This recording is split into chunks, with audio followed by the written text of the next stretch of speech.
There's probably going to be some bad language in this, so you might not want to let the kids watch. Hey everyone, I'm Dom. I'm a bit of a wino, and I love to rant, so come along with me.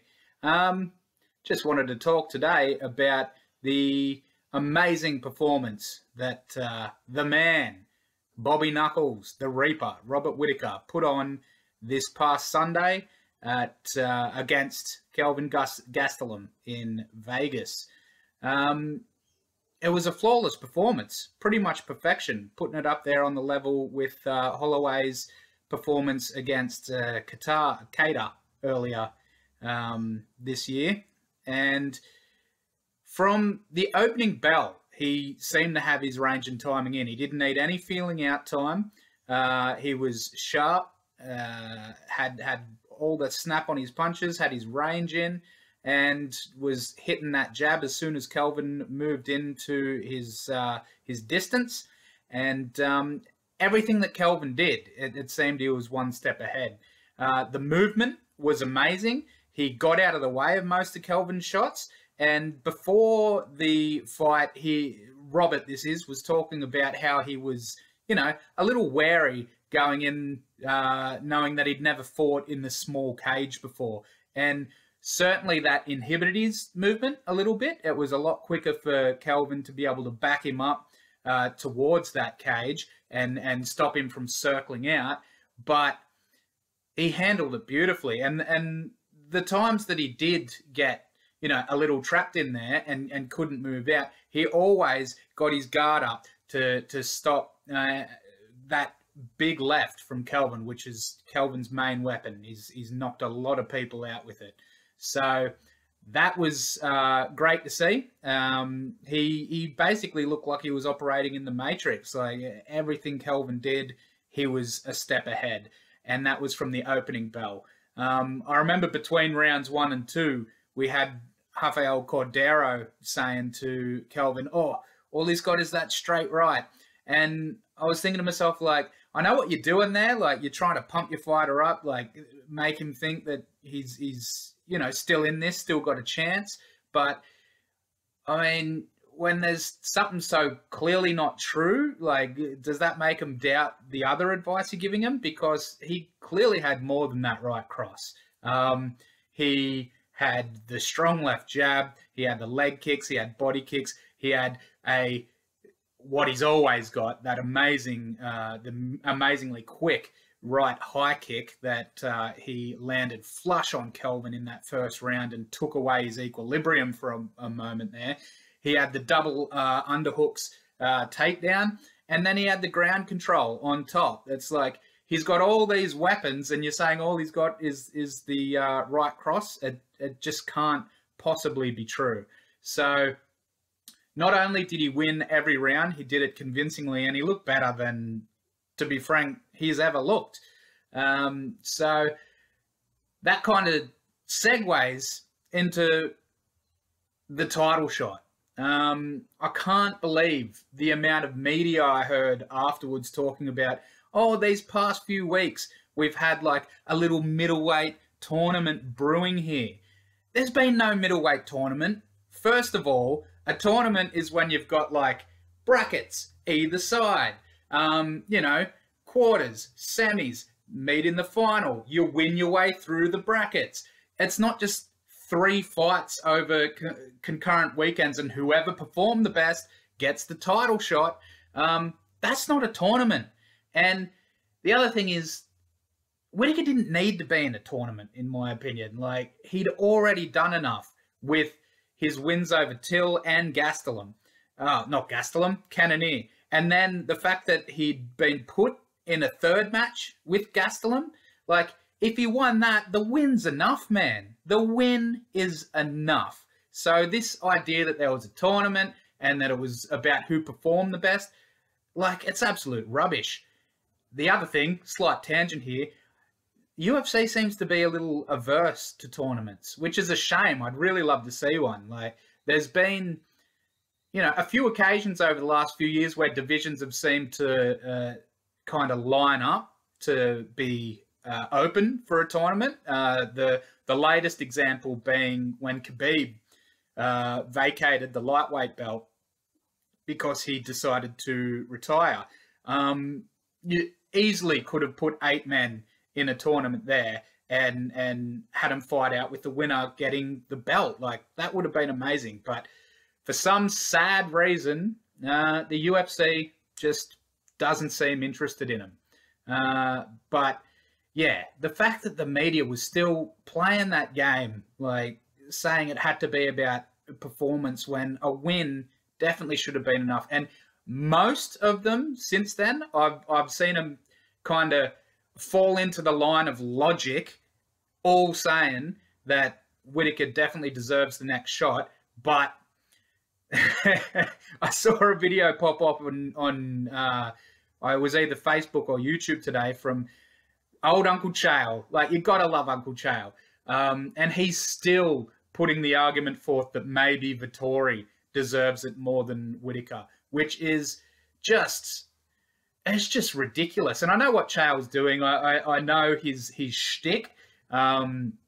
He is basically the MMA version of, the type of sports personality that they have in America who just say outlandish stuff and basically get ratings from you yelling at the TV going, that's dumb. People like Stephen A. Smith, people like Colin Cowherd, people like Skip Bayless. Like, they just say outrageous shit. And that's what Chael's trying to be. I get it. But it's got to have some semblance of sense to it. And the fact that he's still trying to argue that Vettori's actually got a legitimate argument of getting the title shot over Whittaker is, ludicrous. It makes no sense whatsoever.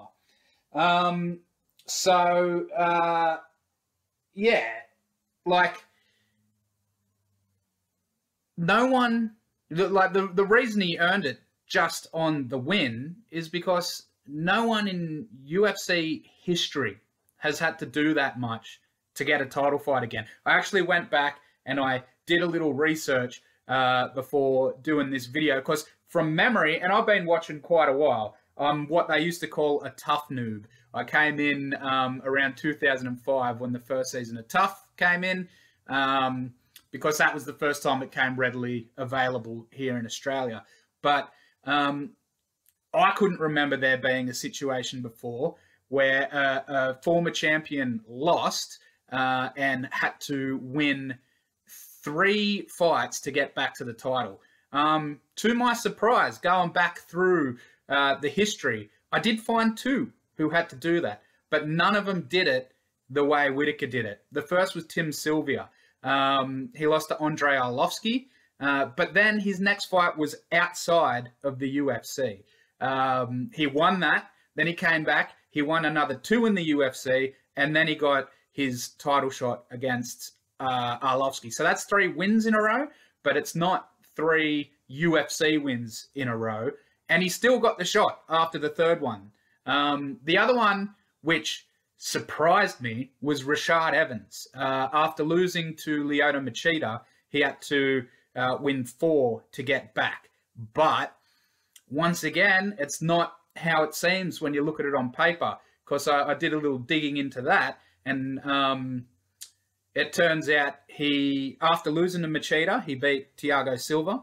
Then he beat Rampage after that season they had together on The Ultimate Fighter. So there was the Ultimate Fighter coaches thing going on there, plus they had that rivalry. But after he won that second fight, he was given the title shot. He was given it against Hua. He got injured, and John Jones came in on short notice. And I'm sure people who've been watching it for a long time remember what happened there. The whole team fallout, because they were on the same team at the same time. That's where the Black Zillions kind of came from, because Rashad's like, nah, I don't want any part of Jackson's anymore after you guys backing Jones over me, is how he felt. But even then, even when Jones took his place and won, Rashad was still supposed to get a shot straight after. Now, just coming off the memory, I don't remember exactly how it all laid out, but I think it was he got injured, and they brought, like, Rashad got injured, and they brought someone else in to replace him. Then they were still supposed to fight again, and this time John Jones got injured. So they set up Rashad versus Phil Davis. Then Phil Davis got injured, so they brought Tito in. Tito beat Rashad. And then they once again they gave Rashad the shot. But I believe Jones got injured again, and then they set up what had already been. Oh no, Rashad got injured again this time, and Lyoto Machida came in on short notice against Jones, and Jones won that. But then they decided to set up the Phil Davis Rashad fight that had already happened. I mean, long story short, it took Rashad 4 fights to get back to the title, but he was given the title shot like 2 or 3 times during those 4 fights.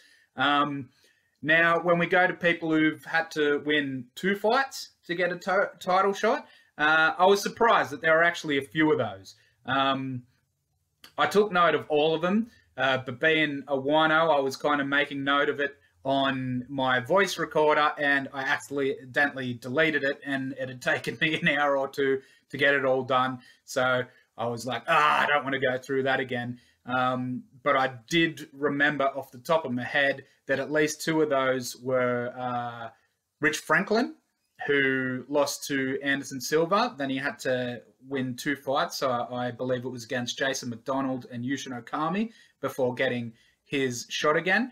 And Ben Henderson.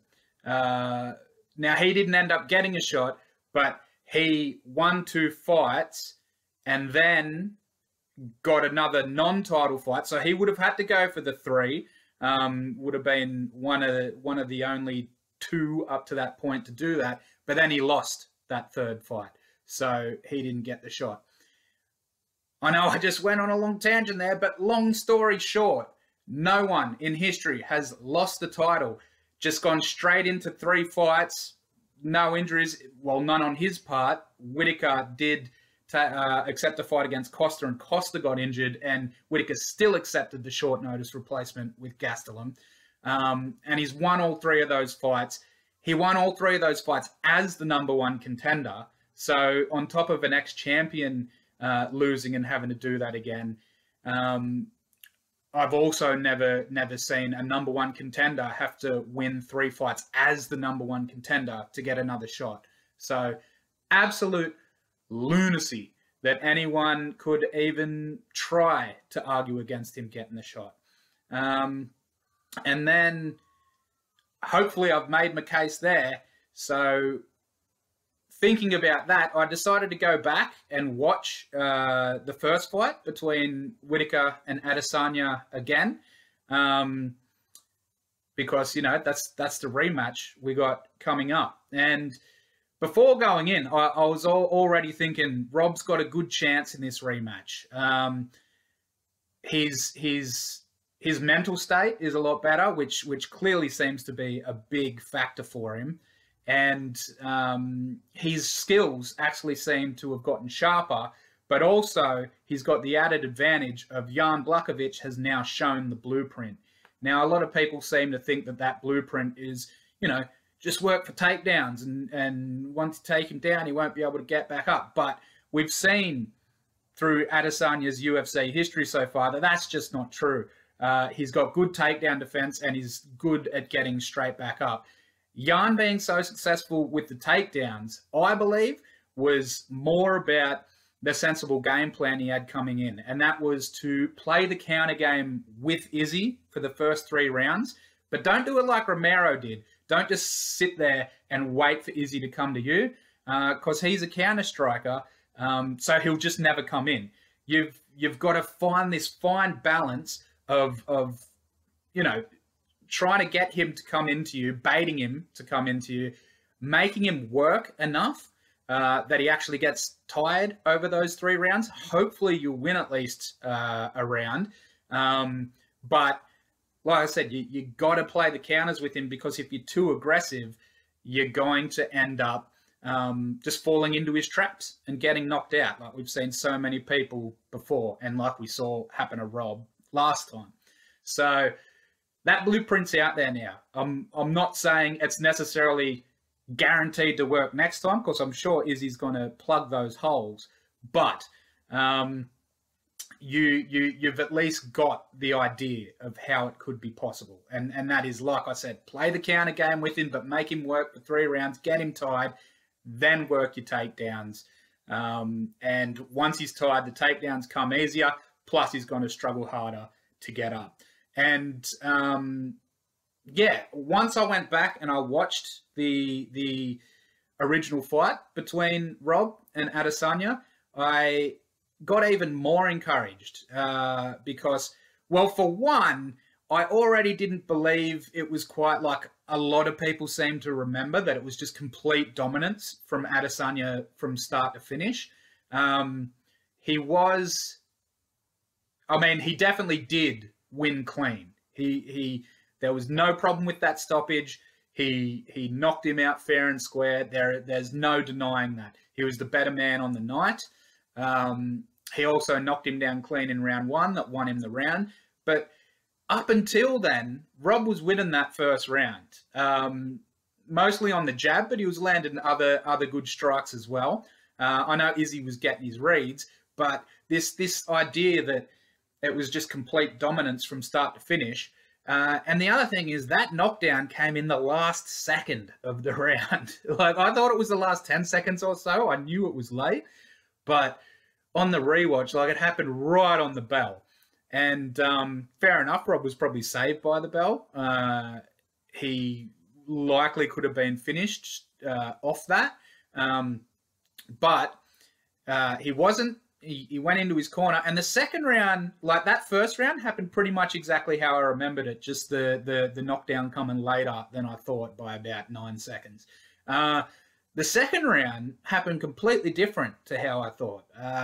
I remember Rob coming out and still being, a little rocked from the knockdown, and pretty much just coming straight out and getting knocked out straight away. But that's not how it happened. It was actually a bit of a back and forth round. Izzy was getting some good shots in, but Rob was too. He got in some real good offense in that round, and it went a lot later than I remember. I think it got about 3.5 minutes into the round. I think there was about 1.5 minutes left. So yeah, that fight, it wasn't quite as one-sided as everyone thinks. The end result was definitely very one-sided. I'm not denying that at all. But to say Izzy just dominated the whole fight was not true. And the other thing that became very apparent to me in rewatching that was that Rob clearly puts a lot of effort into game planning. And either he or his team or both, I'm definitely guessing his team, but probably him as well, clearly watch a lot of tape on their opponents.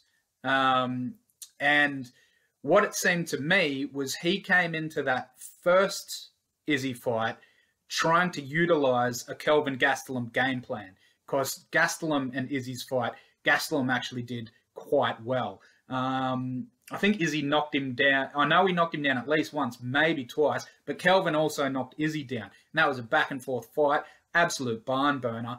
And besides maybe Marvin Vettori, who also had a very aggressive get in Izzy's face style, that was the best performance we'd seen against Adesanya up until that point. And if you put those two together, that's definitely the best two performances we'd seen against Adesanya up until that point. So it seemed like Rob came in with the game plan to, come at him hard. And that's not Rob's style. He isn't a pure counter striker. He'll quite often start the engagements, but he's more of a karate blitz style fighter, where he'll go in and out rather than the hard-nosed, press forward at all times type fighter that both Kelvin and Vettori are. So when you think about it like that, and that now he's got the Blachowicz blueprint, I think his fighting style actually suits that Blachowicz style a lot more. Sitting back, waiting for the counters, getting the takedown. I mean, against Kelvin, he was on paper the worst wrestler, but he didn't even need to wait for Kelvin to get tired, luckily, because Kelvin didn't get tired. He's an absolute machine, that man. But Rob got the takedown in that first round. I believe he ended up getting 4 takedowns throughout the entire fight. Or that first one, Kelvin was fresh as. It was all on the timing and getting that body lock when Kelvin was a bit off balance and just using it. And then once he had him down, he kept him down for most of the rest of the round. He got a second body lock takedown later in the fight, and then I believe it was the very last round. He pulled off a single leg that I can't remember him pulling off ever before, once again on the timing. And Kelvin had almost no defense for it, a good wrestler, taken down like that. Kelvin did end up working his way back up, but Rob had his back on at that time, and I believe the 4th takedown was kind of like a drag down from the back. So 4 takedowns on Gastelum without him even running out of cardio makes me believe that there's a good chance Rob should be able to take down Izzy. Now, am I predicting that he will win the rematch? Not necessarily. I'd probably have to break him down a fair bit more before I actually gave a prediction on that fight. Just off the top of my head, I probably am leaning a little more towards Izzy, but Rob, without a doubt, showed that he has the best chance in the entire division to beat Izzy, and he's earned it more than anyone in UFC history. So what else can you say? I'm the Wino. Thanks for listening.